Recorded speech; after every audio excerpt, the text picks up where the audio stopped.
I think one thing, just as an aside, I think it's great having the Bike to Work Day presentation and the TLC program go before this, because as Conti mentioned, they're great examples of big ideas that are implemented locally to make a real difference in transportation performance.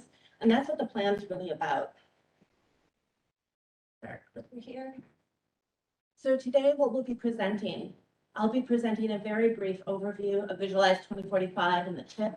We've gone over these in some detail in past meetings, but we'll also demonstrate how we meet federal requirements. We do meet all federal requirements.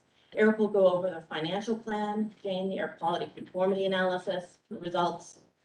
And then Sergio will present to you not what's federally required, but incredibly important to our planning process and improving upon our transportation performance, which is the regional transportation system analysis that largely relies off of forecast data from our transportation model. And he'll provide quite a bit of information to you about the plan and its forecasted results. Lastly, I'll step back and wrap it up with getting the word out about Visualize 2045. As I mentioned, there's a lot of information that we have in our new draft plan, and we really do hope you take a look at it. But the top 3 things to know is that it does meet all federal requirements. There are many federal requirements, and Appendix K does detail a lot of those and explains how we meet compliance. But a few examples include technical inputs, fiscal constraint, implementation of TPB's public participation plan, and performance-based planning requirements. We also have an approximately $223.3 billion projected to be expended during the 2023 to 2045 time period. And of note, 81% of that is dedicated to operating and maintaining the transportation system. That leaves about 19% for enhancements. So that's something to really keep in mind as we think about transportation performance and what types of strategies we invest in. And third, we do make progress on our goals, and Sergio will provide more information on that. So diving in just a little bit to the Visualize 2045 document and tip. First, the Transportation Improvement Program, which is basically information about what our agencies in the region intend to fund with federal, state, and local funding over the next 4 years. This is really the programming document that focuses on projects that are in implementation phases. What you can see on the slide is that there is 10.7 billion represented in this tip. And you can see from the chart that MDOT has about half of that based on the way that the numbers add up. But Virginia and DDOT program differently, and they tend to prioritize funding for the first 2 years of the tip. So it's not a full representation of all of the money to be spent over the next few years. In the tip, there are bicycle, pedestrian, hot lanes, transit projects, maintenance, but you can see that the top 3 bars shown here, as far as funding amounts for each of these types of projects, programs, and grouped programs, are largely focused on operations and maintenance, and then also the HOV, hot lanes, and dynamically managed lanes. There's also an indication of funding for bicycle and pedestrian projects, which Eric will also highlight in the financial plan. What's worth noting is most projects in the TIP, as well as in the long range plan, include complete streets, some sort of bicycle and pedestrian accommodation, but those costs are not split out. So this is what we are referring to as standalone bicycle and pedestrian projects, and I think that's worth noting. Moving on. So our plan, which we're excited to share with you, includes 9 chapters. Those include discussion about the plan and the planning process. This plan has been produced in such a way, through a collaborative process, to provide information to our board, our technical members and stakeholders about TPB's planning process, planning in the region, existing conditions about usage of the transportation system and what the transportation system offers, which is largely what we focus on in Chapter 2, where we are today. Chapter 3 highlights TPB's policy priorities and goals, and also includes a discussion of a question we asked in our survey, which is, More than 2,400 people responded to what would future generations thank us for if we invested in that, in a particular project, program, or policy today. And we got a lot of great responses, and those are summarized in that chapter. In the chapter, what factors affect our future, that really talks about some of the big issues that will impact planning, the uncertainties that we must wrestle with in order to plan for the future, such as emerging technologies, a changing climate, transportation demand, where will people live, how will they prefer to travel, and many other topics that are highlighted there. Chapter 5 talks about how we engage the public and provides a lot of information about our outreach effort, known as Voices of the Region, and that feedback is incorporated throughout the plan. In Chapter 6, we highlight the types of planning that we do at TPB, that we do as a region together, from everything from bicycle and pedestrian planning, transit planning, freight, safety, climate, operations and management, and more. Each of those sections does include a discussion of equity considerations for planning, as our board has asked us to consider equity in all we do. Chapter 7 highlights our financial plan, how we fund the transportation system as a region, and highlights particular projects that are in the transportation plan that implement our aspirational initiatives. Chapter 8 talks about planning for performance, and there is so much that we do plan for performance, and Sergio's presentation today will highlight just one part of that, but it highlights our congestion management process, our performance-based planning activities and data, and our air quality conformity analysis as well. And in Chapter 9, we wrap it up with looking at how do we get it done, right? Focusing on, already accomplished a lot, but we have a lot more to do, and focusing on how we can implement together the big ideas that we have in our policy priorities. There are nearly 1,000 pages in our appendices. This is why we don't put them in the document. Many people may want additional detail on the many topics that we examine and the information we document as we develop the plan. Those are represented in A through M, including our financial plan, the project list, which is in Appendix B, our air quality conformity detail, which demonstrates how we meet federal requirements, systems performance report that demonstrates our performance-based planning requirements, and so much more. And also, a couple of key studies that we did this year are included as part of our plan through appendices, and Appendix L and M focus on resiliency and climate mitigation planning. So at this point, I'm going to turn the presentation over to Eric, and he'll talk about how we meet compliance through our financial plan.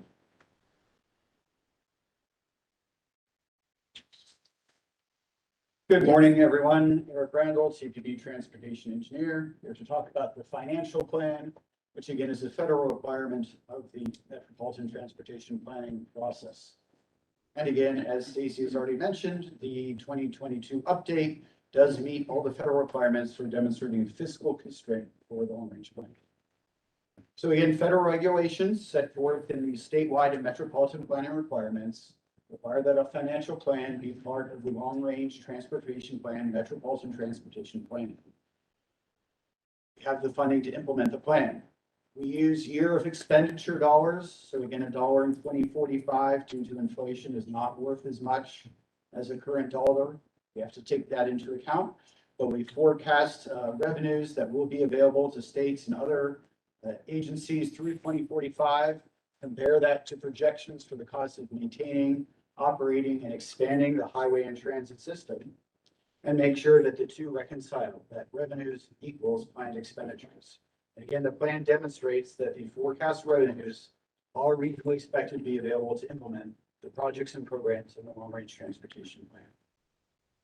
Here's a breakdown of the regional revenues. The majority of funding comes from the state, and that includes District of Columbia level.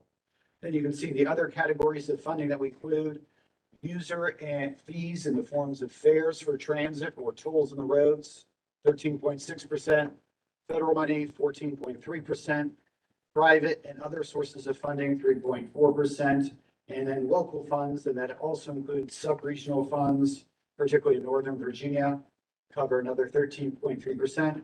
Altogether, the forecast revenues for the 23-year period of 2023 through 2045 add up to $223.3 billion.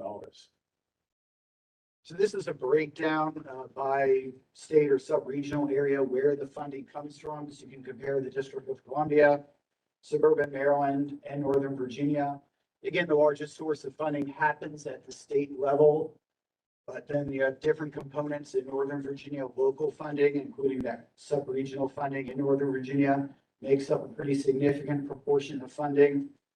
Whereas in other jurisdictions, suburban Maryland, there's a lot of private funding, financing that's planned for the transportation system.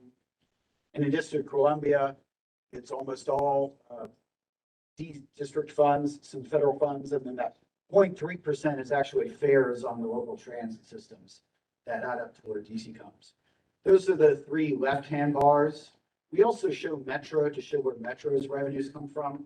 And it's really double counting on this slide because, of course, as we already pointed out, Metro is the biggest project in the region.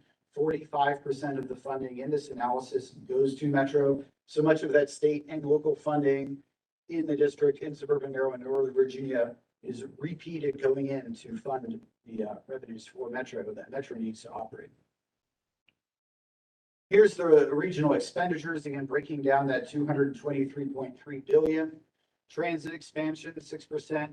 Transit state of good repair, rehabilitating, keeping the transit system operating at its current level, replacing outdated bridges, replacing transit vehicles, rail cars, buses, rebuilding garages, 19%. And then transit operations, of course, paying the labor costs, bus drivers, maintenance men, getting all those folks out on the street every day takes a lot of funds. Again, bike and pedestrian projects at a regional level as standalone projects is a very small fraction. Stacy already emphasized it, but again, this is standalone bike and ped projects.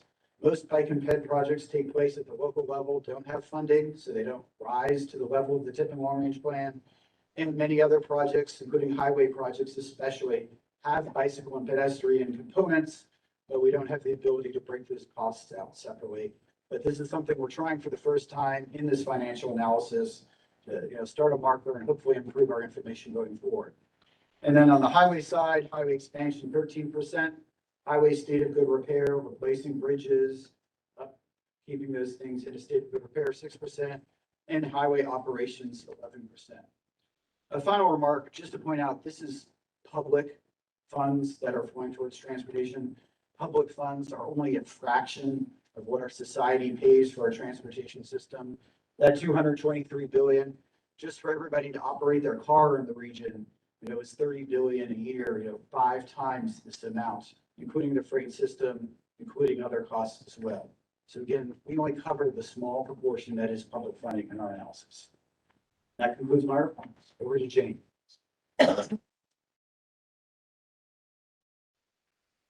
So as Stacy mentioned, the region does pass the air quality conforming analysis with the 2022 update to visualize 2045. Because our region is a non-attainment area for federal standards of ozone, we have to assess the impacts of volatile organic compounds and nitrogen oxides, or VOC and NOx, from the regional transportation plan. VOC and NOx form together in the air with ozone to form ground level ozone. So we have to look at the impacts of those related to the transportation plan. For the analysis, we also look at greenhouse gases, but because that's not officially part of the air quality conformity analysis, I'm not going to go over that here, but Sergio will be talking about that later during his presentation. So this shows the volatile organic compounds associated with our transportation plan. You can see that the analysis years that we look at are across the bottom, starting with 2021 and going out to the out year of our plan 2045. The shaded area, and then each of the numbers at the top of the vertical lines above the analysis years show the level of mobile source volatile organic compounds that are associated with our transportation plan. The bottom line for the conformity analysis is that we have to show that the level of emissions associated with our plan are below mobile budgets. These horizontal lines, the purple ones and the green ones, are the mobile budgets that were set by the Metropolitan Washington Air Quality Committee and approved by the EPA. There are two levels of lines. The purple line are called the Tier 1 budgets, and the green lines are the Tier 2 budgets. The Tier 1 budgets, they were both set in 2018, and the Tier 1 budgets represent the level of emissions from our transportation plan at the time that they were set in 2018. The Tier 2 budgets are set 20% above the Tier 1 levels to allow for changes to assumptions. So the mobile budgets are set at a certain point in time, and then when we run each conforming analysis, we're required to use updated planning assumptions like new land use and new vehicle fleet information, and of course, the new projects in the plan. So you can see, looking at this chart, that for each of the analysis years, they are below the Tier 2 emissions mobile budgets, and that is meets the requirement for air quality conformity. This is the same chart for NOx, and you can see, as with the VOC, that the NOx goes down over time. A lot of the reason that NOx goes down and VOC go down over time in the region is due to federal vehicle standards. These really help our region reduce emissions over time.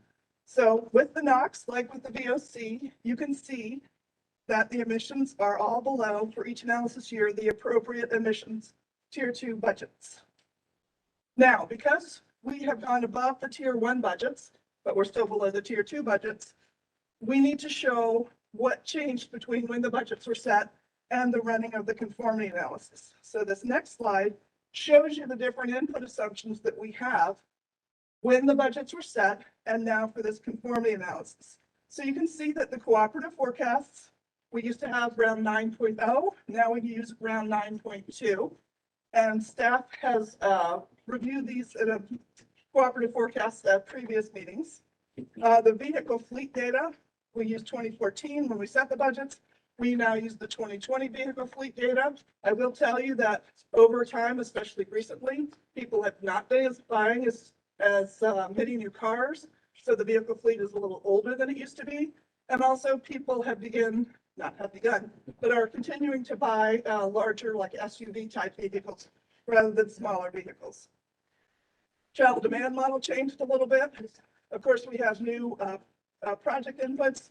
And then in the past, we had a metro rail transit constraint where we had to limit the number of transit trips that went to and through the core. And we have been able to remove that from our model. So these are the differences from when the budgets were set to when the mobile budgets were used for conformity. And that allows us, these changes allow us to use the Tier 2 mobile budgets. So that is all I have. And I will pass it on to Sergio.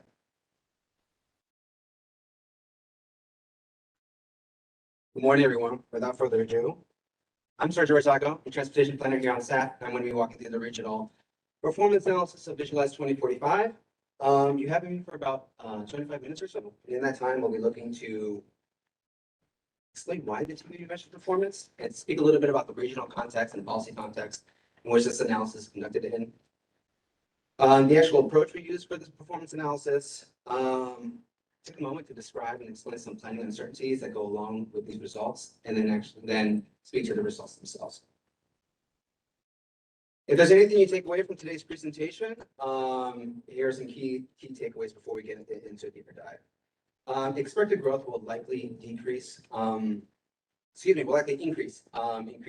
delaying, congesting, and reducing access to jobs for some parts of the region. We have a host of financial obligations to maintain and operate the system, as has been alluded to already, which limits expansion and enhancements. There are a host of future uncertainties that will obviously will likely play a role between now and 2045. However, access to transit will continue to grow, providing an important alternative for people in this region. And we're forecast to make progress towards many of our goals. We're going to move more people, businesses, and visitors, and we'll have more travel options for people to get around. At the first of 4 sections, I want to speak a little bit and elaborate on the regional growth context and policy context before jumping into some results. So I mentioned before, but we will go ahead and reiterate, the transportation system will continue handling existing demand and accommodate forecasted growth in demand. This region is expected to continue growing by 2045, 23% more jobs, and 19% more people than today, with some of that growth concentrated in activity centers. But what this also tells us is that 81% or 80% of what's on the ground now will likely be there in 2045, so we'll need to manage that as well. Parts of this region will become more dense, particularly parts that have been targeted for concentrated growth, helping us advance one of our aspirational initiatives, bringing housing and jobs closer together. On the left-hand side, you see a chart that analyzes census data that finds that the region between 2010 and 2020 will be becoming denser, growing at much greater rates in areas targeted for growth, like activity centers and high-capacity transit station areas. Using the similar analysis, but using COGS cooperative forecast data, by 2045, we expect that trend to continue. Eric talked a little bit about the financial analysis, but once again, wanted to note that 90% of expenditures are set aside for expansion and enhancements of the system, supporting a growing and densifying region. Reviewing what this provides in new lane miles, we're likely to see 5% additional roadway lane miles and 27% increase in high capacity transit lane miles between today and 2045. So that was some of the regional context. Now just to switch over a little bit to the policy context for why we conduct this analysis. Simply, it's one of the many ways of checking progress on the goals and priorities presented in TVB's policy framework. This is a snapshot in time analysis that can help inform the strategies and coordination activities the region prioritizes for future plans. Many of you know, in 2016, after the performance analysis led to the creation of the Long Range Plan Task Force and the TVB's endorsements of its aspirational initiatives. These policy documents communicate the TVB's goals that address the many policy focus areas and priorities, such as those presented on the screen now. And for a matter of time, I won't go into every single policy area, but this performance analysis can provide insight into many of these areas. I currently list on the screen many of the measures used in this actual analysis. Some of these measures can respond to various policy focus areas, while others provide more focused insight on a narrow set of policy areas. Some of our other priorities, like safety and state of good repair, are reflected in other analysis. We really communicate this, or really emphasize this, that there are many ways TVB staff look to measure progress on our goals. We use measures in numerous planning activities, like Jane had noted in the regional air quality conformity analysis, our environmental justice analysis with its focus on equity that is performed after the approval of the plan, the performance-based planning and programming requirements and the measures that go along with that, the measures that were conducted as part of the Long Range Plan Task Force, the 20+ measures in this actual analysis, and the many other ones that we end up conducting based on what the TVB board members would like us to advance in a particular year. The process for the performance analysis of Visualize 2045 are presented here. We're taking COGS cooperative forecast data on population and employment, along with the constraint element projects, both expected between today and 2045, run them through the TVB's traditional four-step travel demand model, and produce data on regional system-wide metrics on accessibility and mobility that's then analyzed to present the notable findings to you here today. With any analysis, we have various assumptions that are made with the interest of providing the most useful results based on the constraints of any analytical process, and particularly for one like this. We want to stress that the data and the results are validated and reflective of pre-COVID conditions. Obviously, COVID has played a significant impact on how travel occurs in this region for the past couple of years, but partly in one way to be conservative in what results we present to you here today, as well as the unknowns and uncertainties that go along with how this region might look like after a more normal COVID. The decision was made to be reflective of pre-COVID-19 conditions. On the transit side, the base transit reflects December 2019 schedules, with the transit services in the plan built upon them. We have transit fares that are current to June 2021. On the highway side, the tolls and the travel demand model are current to January 2021. And the vehicle fleet data presentation Dushan presented to you all about 6 months ago are current to December 2020. So a unique feature of this type of travel demand model analysis is the ability for us to present scenarios to you all, which enable us to isolate for the impact of the new set of transportation projects, programs, and policies versus the impacts that are associated with additional people and jobs in this region. We have a 2023 scenario, which we interchangeably use with today in this part of the presentation, which looks at today's households and jobs, along with the transportation projects expected to be on the ground in 2023. On the transportation, then we have two 2045 scenarios that look at build and no build scenarios. They look for us to help staff analyze if the changes we are seeing are, again, due to the impact of the projects or a combination of the projects and the people and jobs expected in this region. The no build includes forecast growth for households and jobs in 2045, but no new transportation projects beyond those expected on the ground in 2023. Then the build scenario includes those jobs expected to be on the ground. We once again are going to stress the many planning uncertainties that will likely impact the future of travel in this region. Where will people and jobs be? How will people travel? What funding will we have to invest in, maintain, and operate the system?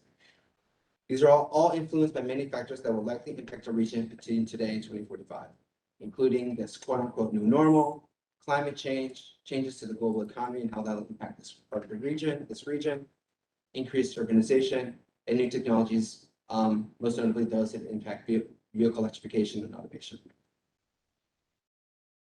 An overview of the performance measures before we go into deep dives into four sections. That we are expecting increases in trips across all our modes between today and 2045, with the heaviest percent change in walk and bike. We will go into greater detail in each of these measures in the coming slides. On the vehicle miles traveled side, we expect the average person driving less in 2045 than they do today. And congestion and delay, we expect to continue increasing as we welcome more people and jobs into the region within that regional context we presented. All right, so my first of four sections of areas of exploration, and we tie this all into the question of how is travel expected to change in the region over time.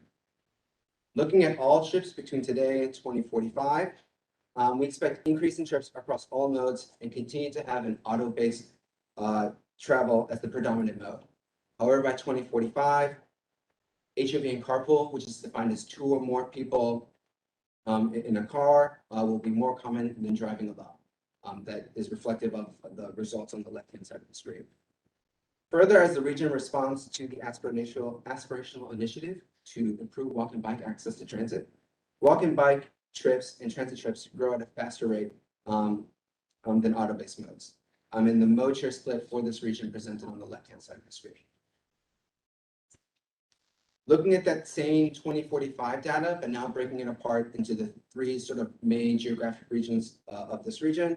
The region core on the left-hand side, inner suburban jurisdictions in the middle, and the outer suburbs on the right. Definition of those areas on the far right-hand side of the screen. Some core findings, some top-level findings we can provide. In the core, more equal access across all modes. In the inner suburbs, more auto travel, however, still a good percentage of travel on transit and walk and bike modes. And in the outer suburbs, much more likely to have auto-based travel, either on single occupancy vehicle or high occupancy vehicle travel. Expand BRT and transit ways, move more people on Metro Rail, expand the express highway network, improve walk and bike access to transit, and complete the National Capital Trail. These are all aspirational initiatives that the TVP endorsed that looks to promote more travel options in the region. On the screen, we're presenting a measure that looks to consider how projects in the plan are responding to these initiatives. In short, a greater percentage of travel in the region, increasing from a little over 11% to 15.4%, will be taken on reliable highway, transit, and walk and bike facility modes that are less impacted by congestion and delay. A listing of what those reliable modes presented on the right-hand side of the screen, and of course included in the mail-out materials for you today, if that seems a little difficult to read on the screen right now. So we did note earlier in this section that predominantly travel in the region being conducted on single occupancy or high occupancy vehicle travel. However, the characteristics of how those auto-based trips are expected to evolve over time.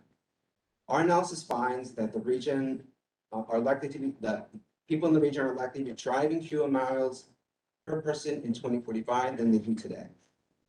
While we expect population to increase by nearly 19%, on average, driving per person in the region, including residents, freight, and all other travel, and that's presented on the left-hand graph on your screen, is forecast to increase by 15%, resulting in nearly 3% decline in vehicle miles traveled per capita. Conducting that same analysis, but only isolating for residents, so removing freight and all other travel in this region, vehicle miles traveled per capita declines by an even greater amount, to about negative 5%, 5.6% decline. That's the measure on the right-hand side of your screen.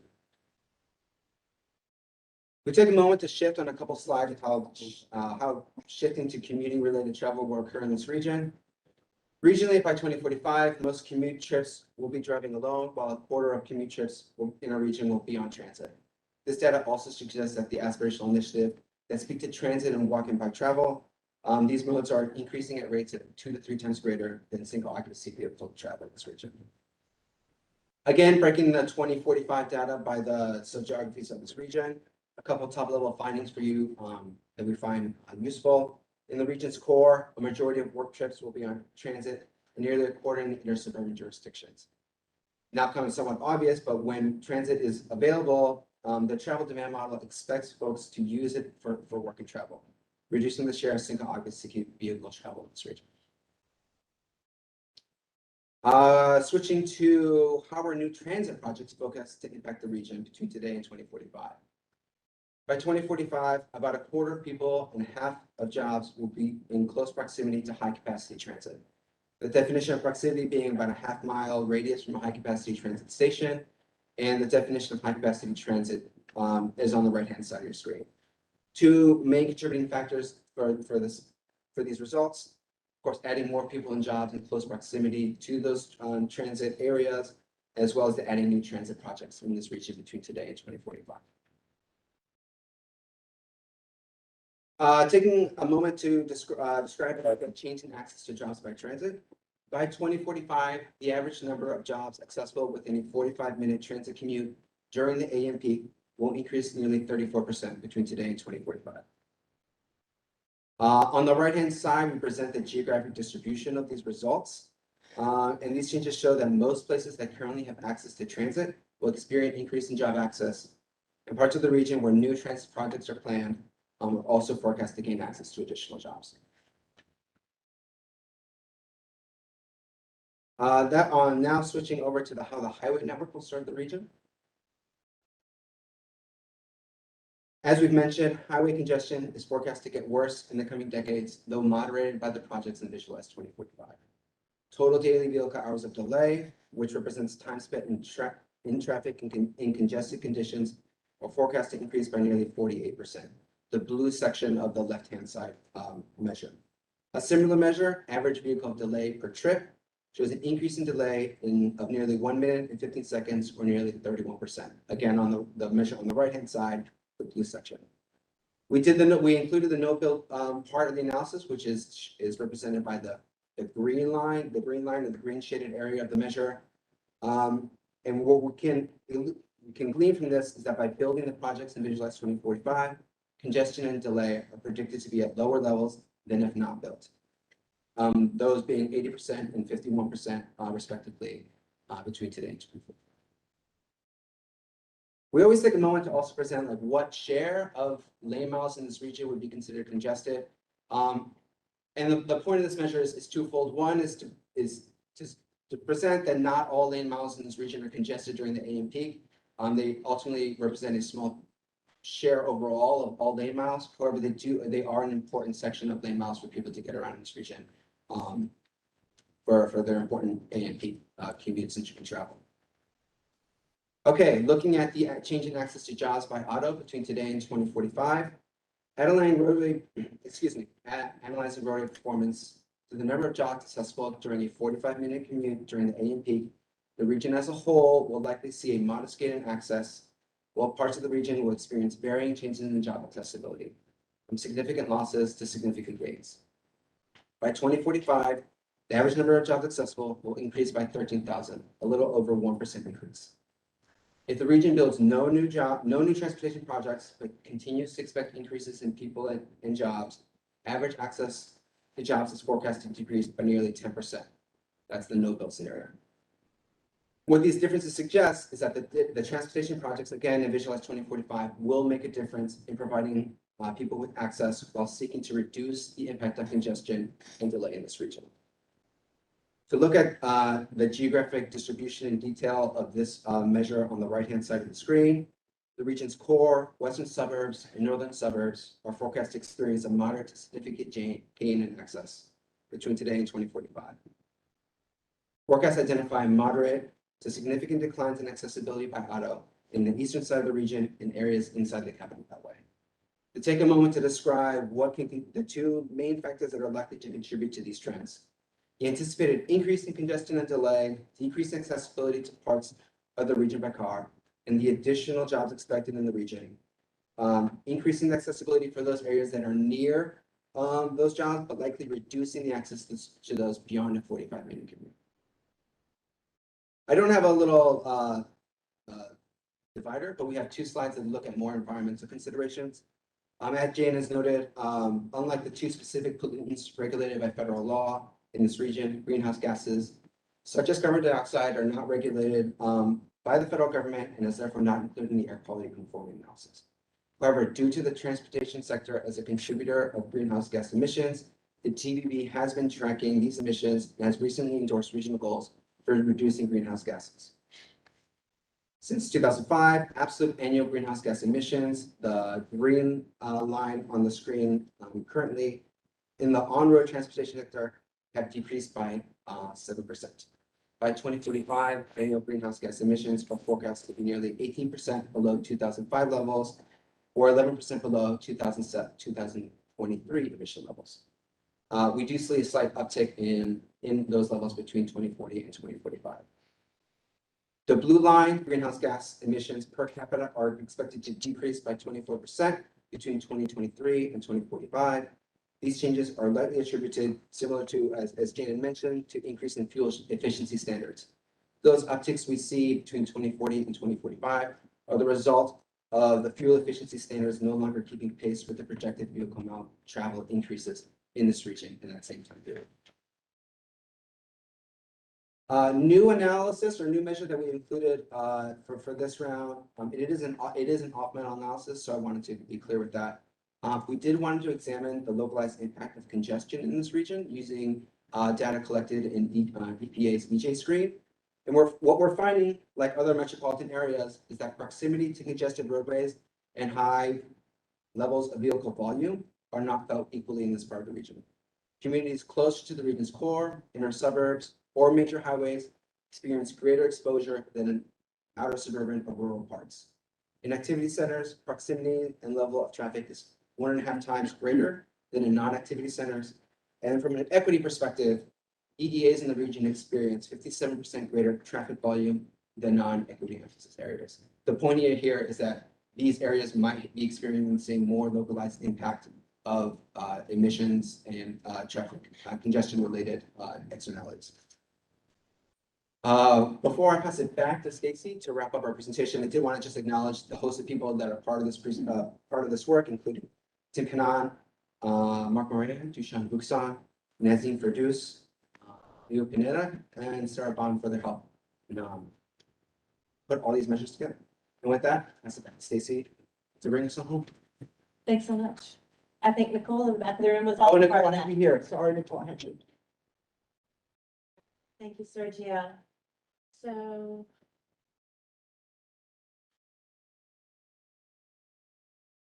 All right, so we have a lot of information to share with you. We know that was a lot to digest and a lot of information provided quickly, and before too long, we'll take comments and questions.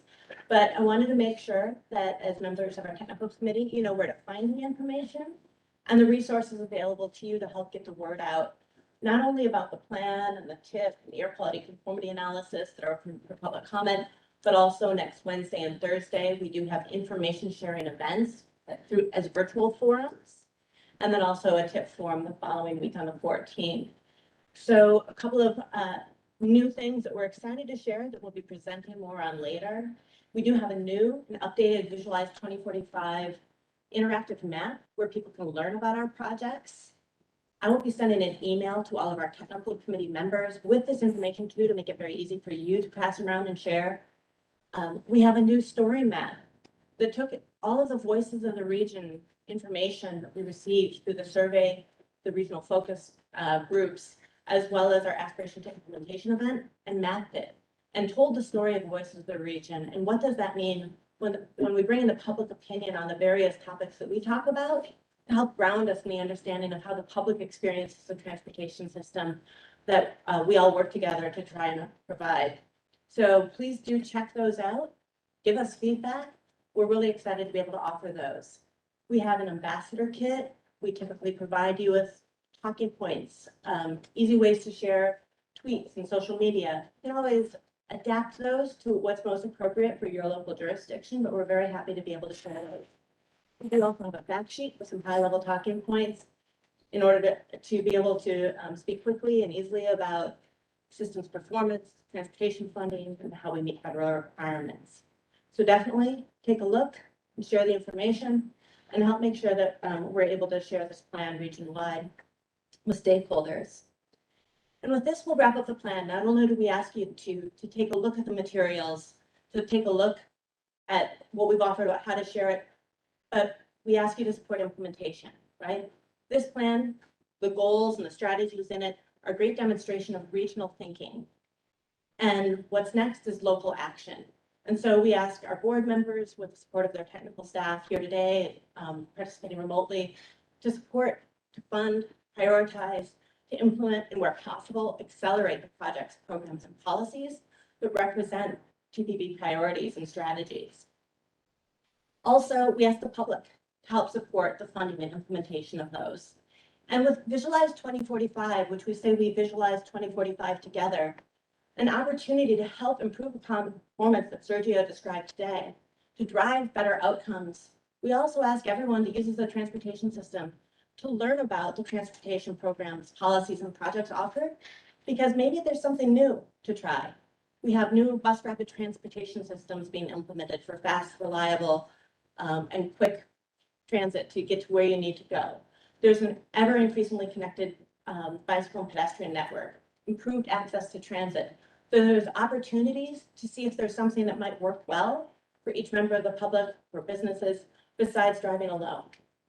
So there's a lot of opportunities as we move forward. And I'd like to thank everyone for their participation in this regional activity.